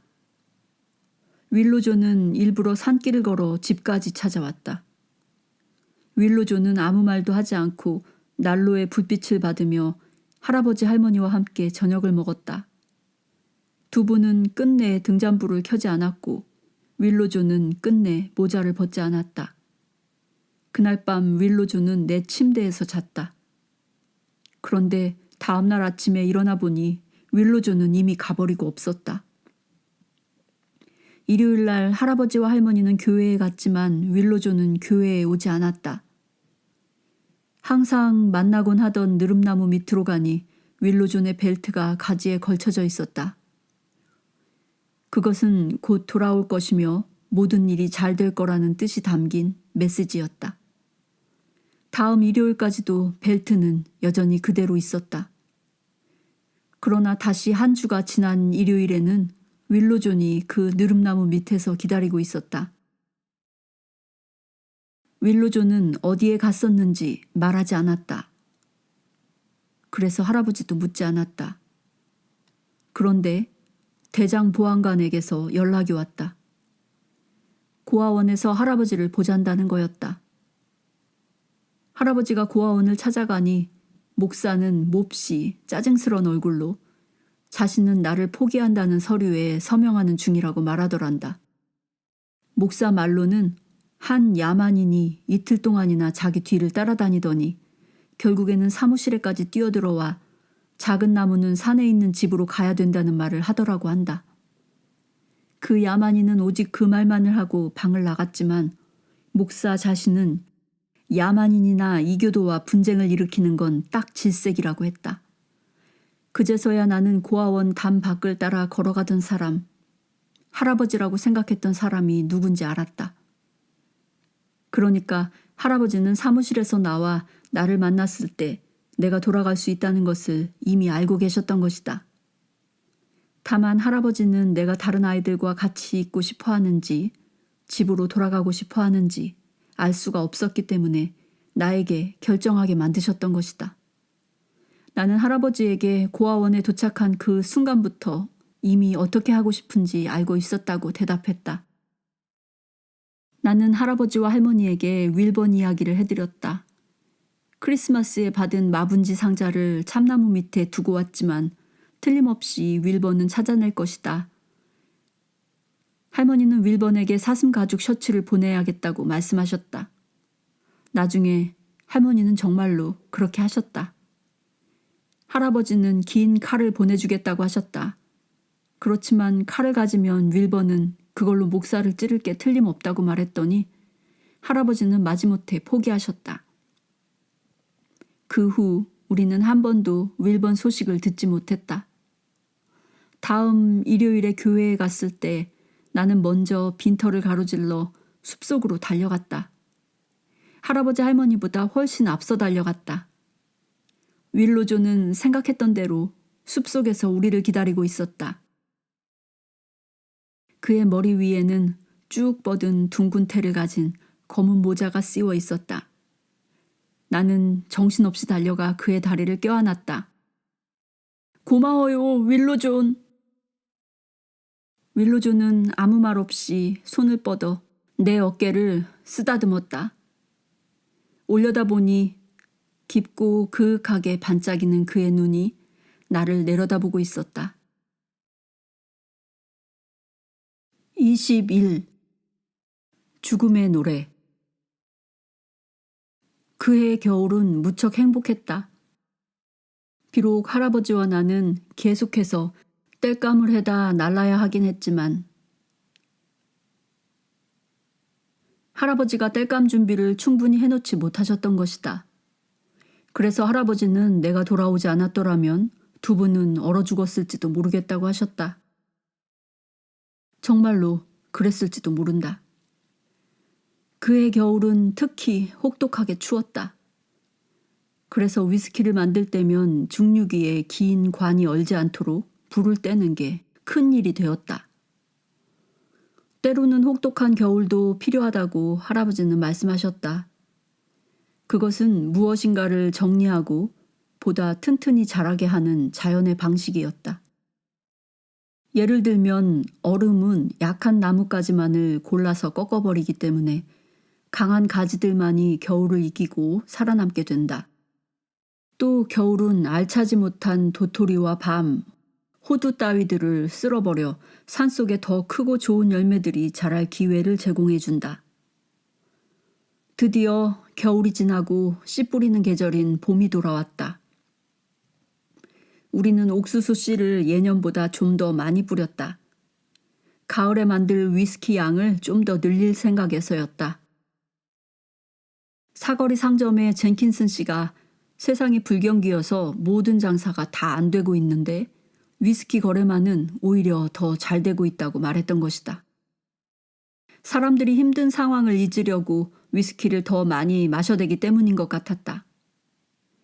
여름이 되자 나는 이제 7살이 되었다. 할머니가 아빠와 엄마의 혼인 지팡이를 나에게 주셨다. 그 지팡이에는 칼로 그은 자국이 별로 없었다. 아빠가 일찍 돌아가시는 바람에 두 분의 결혼 생활이 그다지 길지 않았던 것이다. 나는 그 지팡이를 내 침대 머리맡에 기대 놓았다. 계절이 여름에서 겨울로 바뀌어 가던 어느 일요일, 윌로존이 교회에 나오지 않았다. 그날 우리는 빈터를 가로질러 윌로존이 항상 기다리고 있던 느릅나무 아래로 갔지만 그의 모습은 보이지 않았다. 나는 숲속 저 뒤쪽까지 달려가 외쳤다. 윌로존! 그렇지만 그곳에도 그는 없었다. 우리는 예배에 참석하는 것도 그만두고 집으로 되돌아왔다. 할아버지와 할머니는 몹시 걱정스러워 하셨다. 나 역시 그랬다. 찾아보았지만 윌로존은 아무 표시도 남겨놓지 않았던 것이다. 할아버지는 무슨 일이 생긴 게 틀림없다고 하셨다. 할아버지와 나는 윌로존을 찾아보기로 했다. 우리는 월요일 아침 해가 뜨기도 전에 출발했다. 아침 해가 비칠 때쯤 해서는 사거리 가게와 교회를 지나쳤다. 그 다음부터 우리는 계속 깎아지른 듯 가파른 산길만을 걸었다. 그렇게 높은 산을 올라가 본 것은 그때가 처음이었다. 할아버지가 걸음을 늦춰주셔서 그나마 할아버지를 놓치지 않고 따라갈 수 있었다. 그것은 워낙 옛날에 만들어진 희미한 산길이라서 보통 사람들은 찾을 수도 없을 것 같았다. 그 길은 산의 능선을 따라서 위로 이어지다가 다시 또 다른 산으로 연결되고 하였다. 그러면서도 계속 오르막으로만 이어지는 길이었다. 갈수록 나무들의 키는 작아져 갔고 바람도 심해졌다. 어떤 산꼭대기에 이르자 골짜기라고 부를 만큼 깊진 않았지만 산 옆면으로 약간 패인 곳이 있었다. 그 양쪽으로 소나무들이 빽빽이 들어서 있어서 위에서 보면 바닥을 솔잎 카펫으로 깔아놓은 것처럼 보였다. 윌로존의 오두막은 그곳에 있었다. 우리 집처럼 굵은 통나무로 만들지 않고 가는 나무줄기들을 겹쳐서 만든 그 집은 움푹 패인 둔덕을 방패 삼아 소나무 숲속에 몸을 숨긴 듯한 모습으로 서 있었다. 우리는 블루보이와 리틀레드를 데려갔다. 그들은 오두막집을 발견하자 코끝을 세우고 낑낑거리기 시작했다. 좋은 징조가 아니었다. 할아버지가 앞장서서 집 안으로 들어가셨다. 문을 지나려면 등을 굽혀야 했다. 나도 할아버지 뒤를 따라 들어갔다. 그 오두막집에는 방이 하나밖에 없었다. 윌로조는 마른 풀들 위에 사슴 가죽을 펼쳐서 만든 침대에 알몸으로 누워 있었다. 구릿빛에 가늘고 긴 몸은 고목처럼 시들었고 한쪽 팔은 먼지투성이 바닥 위로 힘없이 늘어져 있었다. 할아버지가 목소리를 낮춰서 불렀다. 윌로존. 윌로존이 눈을 떴다. 어딘가 먼 곳을 보는 듯한 눈빛이었지만 입가에는 미소가 떠올랐다. 와줄 거라고 생각했지. 그래서 기다리고 있었네. 할아버지는 쇠 냄비를 찾아내서 나더러 물을 퍼오라고 시키셨다. 나는 오두막집 뒤쪽에 있는 바위 틈 사이에서 졸졸 흐르는 맑은 물을 찾아냈다. 문 바로 안쪽 바닥에 화덕이 있었다. 할아버지는 불을 피운 다음 냄비를 올려놓고 사슴고기를 얇게 썰어서 냄비 속에 넣었다. 고기가 익자 할아버지는 윌로존의 머리를 자신의 가슴에 안고 숟가락으로 국물을 떠서 목에 흘려 넣어 주었다. 할아버지와 나는 방구석에 있던 모포를 가져와 윌로존의 몸을 감쌌다. 윌로존은 여전히 눈을 감고 있었다. 밤이 오고 있었다. 할아버지와 나는 화덕의 불이 꺼지지 않도록 불을 지켰다. 산꼭대기에서 휘몰아치며 불던 바람이 오두막집 둘레를 감싸고 돌며 서러운 울음소리를 내고 있었다. 할아버지는 모닥불 앞에서 책상다리를 하고 앉아 계셨다. 일렁이는 불꽃에 비친 할아버지의 얼굴은 시간이 지날수록 조금씩 더 늙어 보였다. 광대뼈의 짙은 그림자 속에서 할아버지의 얼굴은 쩍쩍 갈라진 틈새를 가진 울퉁불퉁한 바위덩어리였다. 이제 그 얼굴에서 보이는 것이라곤 불을 바라보고 있는 두 눈뿐이었다. 그 눈은 불꽃처럼 시커멓게 타오르지 않고 불길이 사그라든 타담한 장작처럼 보였다. 눈을 뜨니 아침이었다. 모닥불이 문 틈새로 새어들어오는 안개를 도로 밀어내고 있었다. 할아버지는 어젯밤 그 자세 그대로 불 옆에 앉아 계셨다. 할아버지가 밤새 불을 지켰으리란 걸 알고 있었는데도 마치 밤새 꼼짝도 하지 않으신 것처럼 느껴졌다. 윌로존이 몸을 뒤척였다.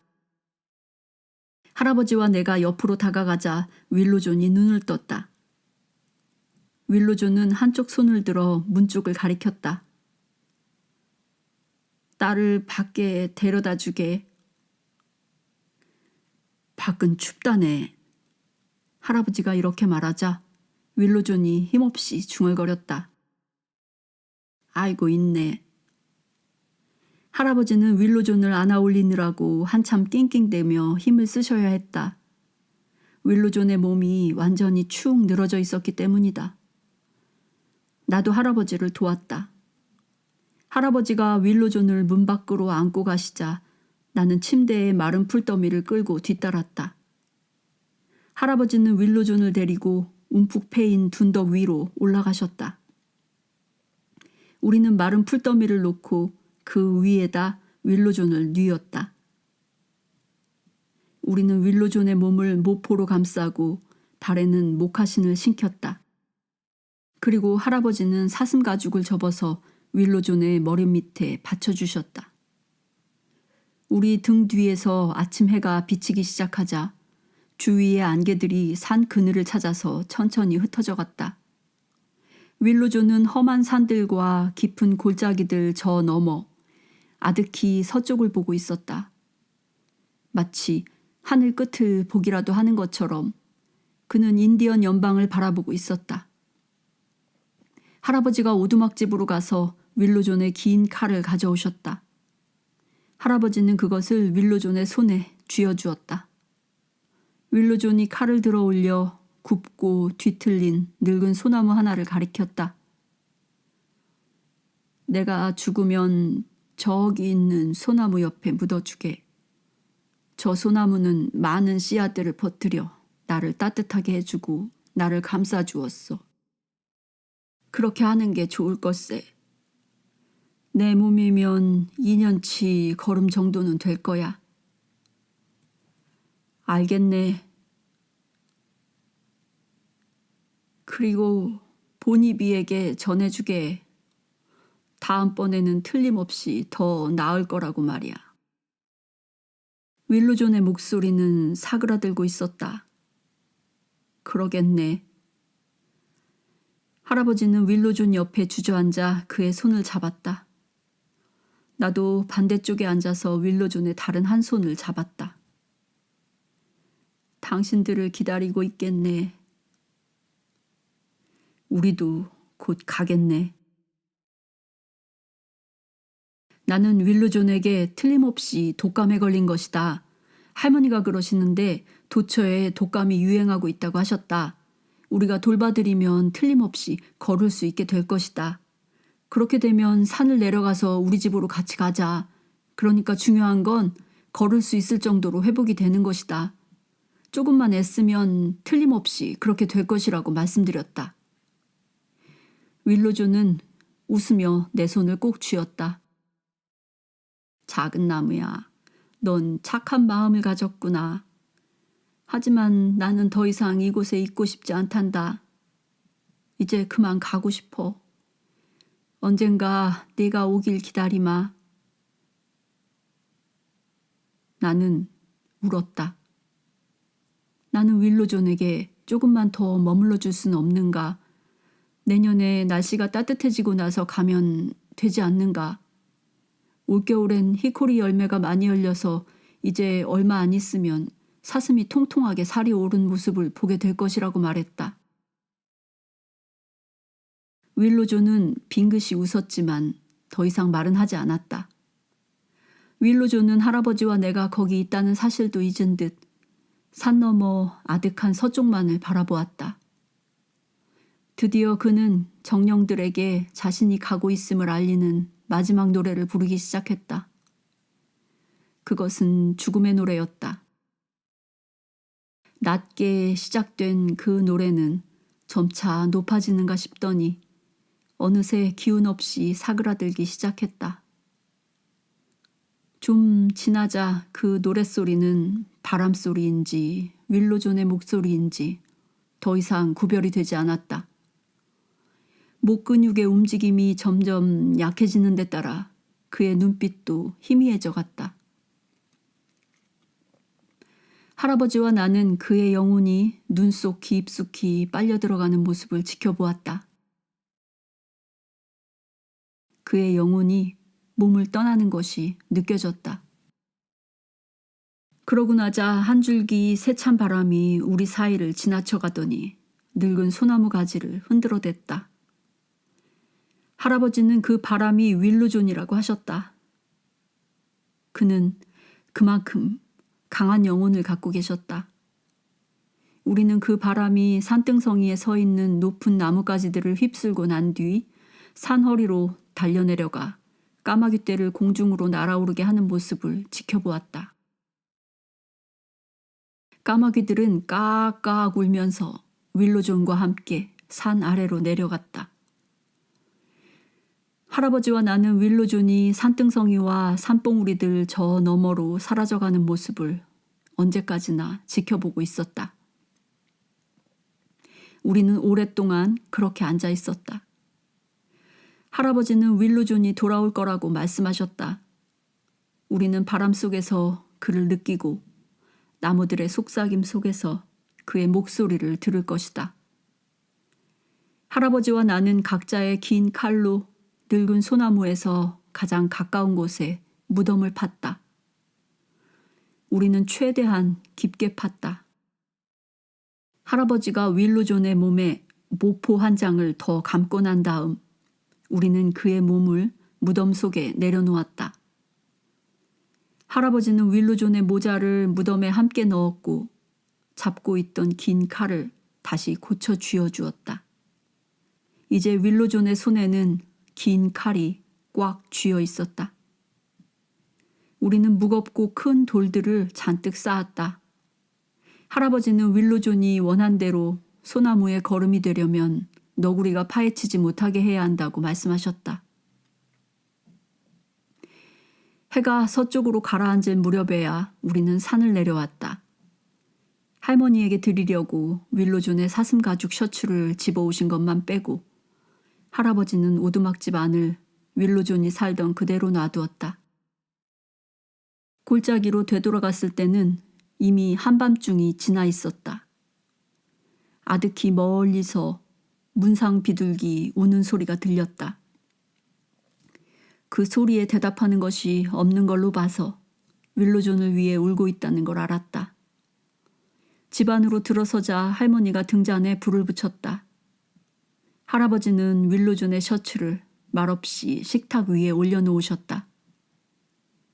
할머니는 무슨 일이 일어났는지 알고 계셨다. 그 후로 우리는 교회에 가지 않았다. 나는 상관하지 않았다. 이제 그곳에 가도 우리를 기다리는 윌로존이 없었으니까. 그 후 할아버지와 할머니, 내가 함께 산 기간은 2년 정도였다. 아마 우리 모두 입 밖에 내진 않았지만 남겨진 시간이 얼마 안 된다는 것을 깨닫고 있었을 것이다. 이제 할머니는 할아버지와 내가 가는 곳이면 어디라도 따라오셨다. 우리는 그 남은 시간 동안 충실히 살았다. 우리는 가을이면 가장 새빨간 단풍잎을 찾아냈고 또 봄이면 가장 푸른 제비꽃을 가리키며 서로에게 알려주었다. 그렇게 해서 우리는 그 아름다운 느낌을 함께 맛보고 서로 나누었던 것이다. 할아버지의 발걸음이 조금씩 느려지기 시작했다. 이제는 목화신을 약간 끌듯이 하며 걸으셨다. 나는 되도록 많은 위스키병을 내 자루 속에 넣고 짊어지려 했으며 힘든 일도 더 많이 떠맡으려 했다. 그러나 우리는 한 번도 그런 일을 입에 올리지 않았다. 할아버지가 도끼 사용법을 가르쳐 주셨다. 활 모양을 그리듯이 해서 내리치니 통나무를 쉽고 빠르게 쪼갤 수 있었다. 이제 나는 옥수수를 할아버지보다 더 많이 땄다. 할아버지가 따기 쉬운 것은 일부러 남겨두었다. 그러나 나는 그에 관해서 아무 말도 하지 않았다. 이전에 늑다리 링거에 대해서 할아버지가 자신이 여전히 가치 있는 존재라고 느끼는 것이 중요하다라고 말씀하신 것이 떠올랐다. 그 마지막 가을에 노새인 샘이 죽었다. 내가 굳이 새 노새를 구할 필요는 없을 것 같다고 말씀드렸더니 할아버지는 봄까지 아직 시간이 많이 남았으니 기다려보자고 하셨다. 할아버지, 할머니, 나 셋이서 산꼭대기에 오르는 일이 잦아졌다. 두 분이 산을 오르는 속도는 예전에 비해 느려졌지만 두 분은 산꼭대기에 앉아서 주위 산줄기들을 바라보는 걸 좋아하셨다. 할아버지가 발이 미끄러져 굴러 떨어지신 것은 이렇게 산길을 오르던 도중이었다. 할아버지는 혼자 힘으로 일어서지 못하셨다. 할머니와 내가 양쪽에서 부축해서 산길을 내려왔다. 할아버지는 이제 금방 괜찮아질 거라는 말만 하셨다. 하지만 그렇지가 않았다. 우리는 할아버지를 침대에 뉘어드렸다. 파인빌리가 찾아왔다. 그는 우리 집에 머물면서 할아버지 옆에 붙어 있었다. 할아버지가 그의 바이올린 연주를 듣고 싶어 하셨다. 파인빌리는 등잔 불빛 속에서 긴 목을 바이올린 위로 기울이고 제 손으로 자른 더부룩한 머리를 늘어뜨린 채 바이올린을 연주했다. 그의 볼을 타고 내려온 눈물이 바이올린과 멜빵바지 위로 뚝뚝 떨어졌다.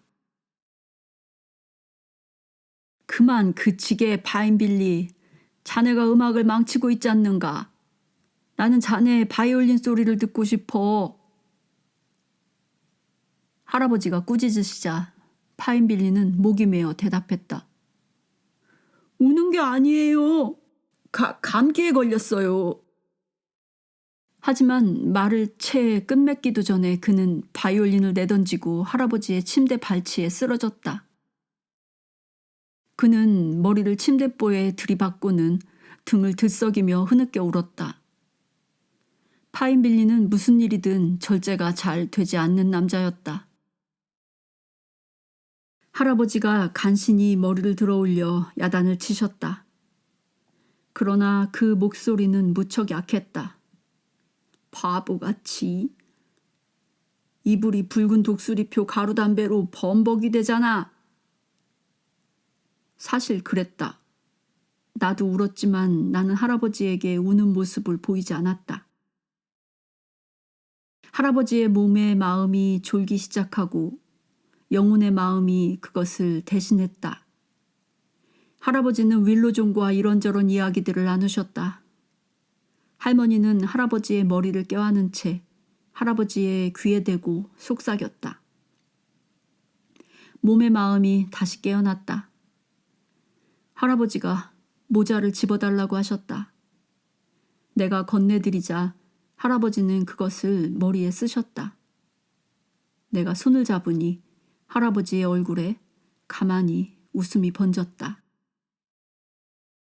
이번 삶도 나쁘진 않았어, 작은 나무야. 다음번에는 더 좋아질 거야. 또 만나자. 그리고 나자 윌로존이 그러했던 것처럼 할아버지의 영혼이 빠져나가는 것이 느껴졌다. 나는 무슨 일이 벌어지고 있는지 알고 있었지만 믿어지지가 않았다. 할머니는 할아버지 옆에 누워 할아버지의 몸을 꼭 부둥켜 안았다. 파인빌리는 침대 발치에서 고함을 지르며 울었다. 나는 오두막집을 뛰쳐나왔다. 개들이 짖고 끙끙거리고 있었다. 그들도 알고 있었던 것이다. 나는 좁은 골짜기 길을 내려와 지름길로 접어들었다. 언제나 앞장서서 걷던 할아버지의 모습은 이제 어디에도 보이지 않았다. 나는 세상이 끝장났다는 걸 알고 있었다. 나는 눈물 범벅이 되어 넘어졌다가는 일어나고 또 걷다가는 넘어지고 했다. 그렇게 해서 사거리 상점으로 간 나는 할아버지가 돌아가신 것을 젠킨스 씨에게 알렸다. 너무 늙어서 잘 걷지 못하는 젠킨슨 씨는 대신 자기 아들을 나와 함께 가도록 해주었다. 그분의 아들은 이미 어른이었는데 마치 내가 아기라도 되는 듯 내 손을 꼭 붙잡고 데려갔다. 내가 눈물 때문에 길도 보지 못했고 어디로 가는지 의식하지도 못했기 때문이다. 젠킨슨 씨 아들과 파인빌리가 관을 만들었다. 나도 도우려 했다. 남이 나를 도와줄 때는 내가 앞장서서 더 많이 일해야 한다고 할아버지가 가르쳐 주셨기 때문이다. 그렇지만 나는 거의 그렇게 하지 못했다. 파인빌리 역시 울음을 멈추지 못해서 별 도움이 되지 못했다. 그는 자기 엄지손가락을 쇠망치로 치고 말았다. 그들은 할아버지를 산 위로 모셔갔다. 할머니가 앞장섰고 파인빌리와 젠킨슨 씨 아들이 관을 메고 뒤를 따랐다. 그 뒤를 또 나와 개들이 따라갔다. 파인빌리는 여전히 울고 있었다. 할머니의 기분을 어지럽히고 싶진 않았지만 그 모습을 보고 있으려니 나까지도 억제할 수가 없었다. 개들도 낑낑거렸다. 나는 할머니가 할아버지를 어디로 모셔가는지 알고 있었다. 산길 높은 곳에 있는 할아버지의 비밀 장소. 할아버지가 아침의 탄생을 지켜보며 그때마다 항상 생전 모습으로 그 모습을 보기라도 하는 것처럼 지치지도 않고 산이 깨어나고 있어 라고 말하시던 그곳. 아마 실제로 그랬을 것이다. 아마 각각의 탄생은 그때마다 달랐을 것이며 할아버지는 그렇다는 걸 알고 계셨을 것이다. 할아버지는 아무에게도 이야기하시지 않았던 그곳을 나에게 처음으로 보여주셨다. 그래서 나는 할아버지가 나를 얼마나 사랑하시는지 알게 되었다. 할머니는 우리가 할아버지의 관을 무덤 속에 내려놓고 있을 때 그 모습을 보시지 않았다. 할머니는 저 멀리 산을 바라보고 계셨다. 그리고 우는 모습을 한 번도 보이지 않으셨다. 바람이 심하게 불었다. 산꼭대기에서는 특히나 그랬다. 바람은 할머니의 길게 따은 머리를 들어올려 펄럭이게 만들었다. 할아버지를 묻고 나자 파인빌리와 젠킨슨 씨 아들은 산을 내려갔다. 나와 개들은 잠시 할머니를 지켜보고 있다가 그 자리를 빠져나왔다. 우리는 산을 반 정도 내려온 뒤 나무 밑에 앉아서 할머니가 오시기를 기다렸다. 할머니는 땅거미가 내릴 무렵에야 산길을 내려오셨다. 나는 이제 할아버지가 하시던 일까지 해내려고 애썼다. 하지만 나 혼자서 증류기를 다뤄봤지만 결과는 그다지 신통치 못했다. 할머니는 와인씨가 남겨준 샘 본 책을 전부 꺼내와서 내게 부지런히 익힐 것을 독려하셨다. 나는 혼자서 개척촌으로 가 책들을 빌려왔다. 이제 내가 난로 옆에 앉아서 책을 읽노라면 할머니는 조용히 불을 바라보시면서 듣고 계셨다. 그때마다 할머니는 잘 읽는다고 칭찬해 주셨다. 리핏이 죽었고 겨울이 끝날 무렵에는 모드까지 뒤를 따랐다. 봄이 오기 직전이었다. 나는 칼길에서 골짜기 길로 내려오고 있었다. 할머니가 오두막집 뒷베란다에 앉아 계시는 모습이 보였다. 할머니는 그곳에다 흔들의자를 옮겨 놓으셨다. 내가 가까이 다가가도 할머니는 나를 쳐다보시지 않았다. 할머니는 저 멀리 산꼭대기 쪽을 올려다보고 계셨다.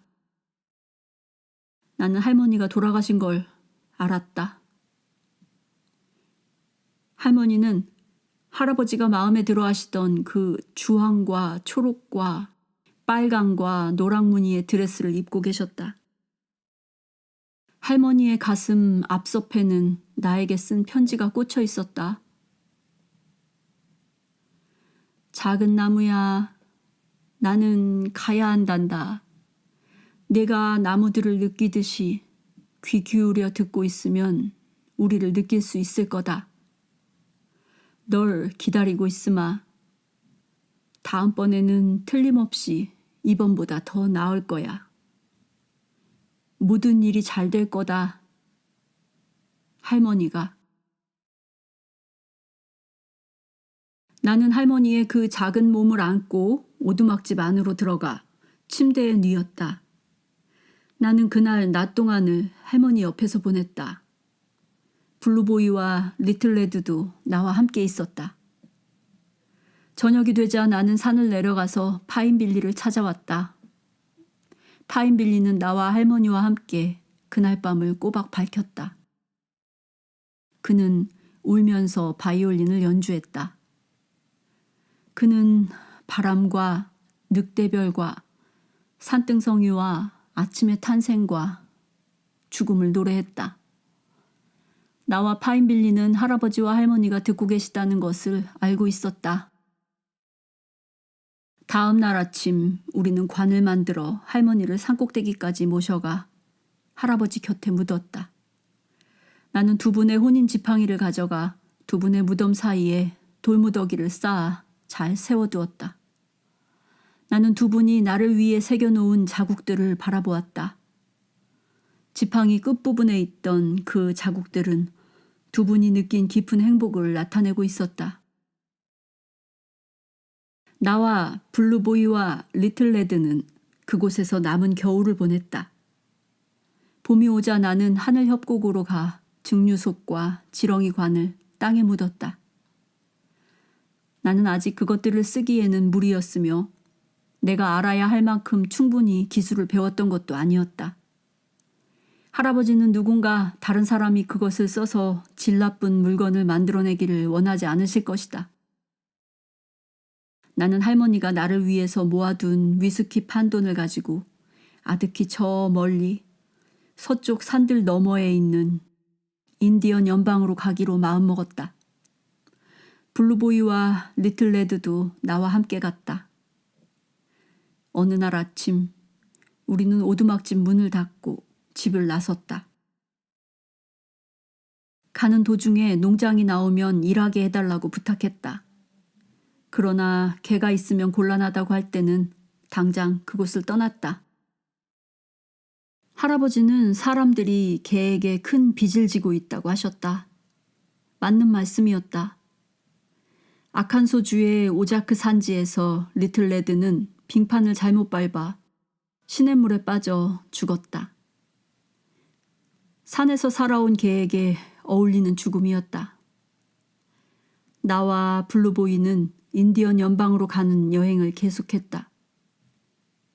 실제로는 인디언 연방 같은 건 어디에도 없었지만 우리는 농장에서 일하면서 계속 서쪽으로 갔다. 이제는 평지의 목장에서 일하는 경우가 잦아졌다. 어느 날 늦은 오후 블루보이가 내 말 옆으로 왔다. 그 개는 그대로 쓰러지더니 일어나지 못했다. 블루보이는 이제 더 이상 한 발자국도 걷지 못했다. 나는 블루보이를 끌어올려 안장 위에 놓았다. 우리는 시머론강의 붉은 저녁 해를 등지고 동쪽으로 돌아섰다. 나와 블루보이는 산을 찾아 달렸다. 나는 일하던 곳으로 돌아가지 않았다. 어차피 그 말은 $15를 주고 산 내 말이었으니 상관없었다. 동트기 전 우리는 겨우 산 하나를 찾아냈다. 산이라기보단 언덕이라고 하는 편이 더 어울렸지만 그래도 블루보이는 그걸 보자 반갑다는 듯이 낑낑거렸다. 블루보이를 메고 산꼭대기에 오르니 해가 동쪽 하늘에서 떠올랐다. 블루보이는 엎드린 채 내가 무덤 파는 모습을 쳐다보고 있었다. 이미 머리를 들 힘조차 없었지만 그는 그것이 자기 무덤인 줄 안다는 듯이 한쪽 귀를 세운 채 계속 나만 쳐다보고 있었다. 나는 땅바닥에 앉아 그의 머리를 내 무릎에 올려놓았다.